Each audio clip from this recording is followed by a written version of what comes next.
వాడేవాడు? నీ తమ్ముడు. ఏయ్, మా నాన్న మంచోడు, అలా ఏం చేయడు. బుద్ధు, వాడు నాకు లైన్ వేయడానికి వచ్చాడు. అంటే నీకు వాడంటే ఇష్టమా?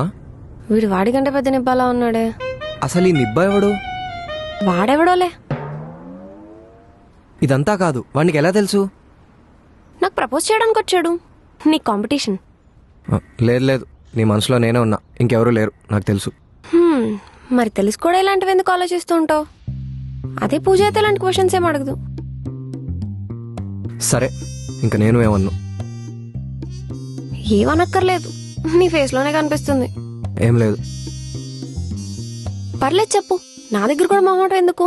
నేను ఎవరి దగ్గరైనా మోమాటం పడతాను, నీ దగ్గర తప్ప. సర్లే, ఏమనుకుంటున్నావో అది చెప్పు. అసలు మన ప్రతి విషయంలో పూజ ఎందుకు? ఇప్పుడు ఏమైంది? పూజ నన్ను ఏ క్వశ్చన్స్ చేయదని చెప్తున్నా అంతే.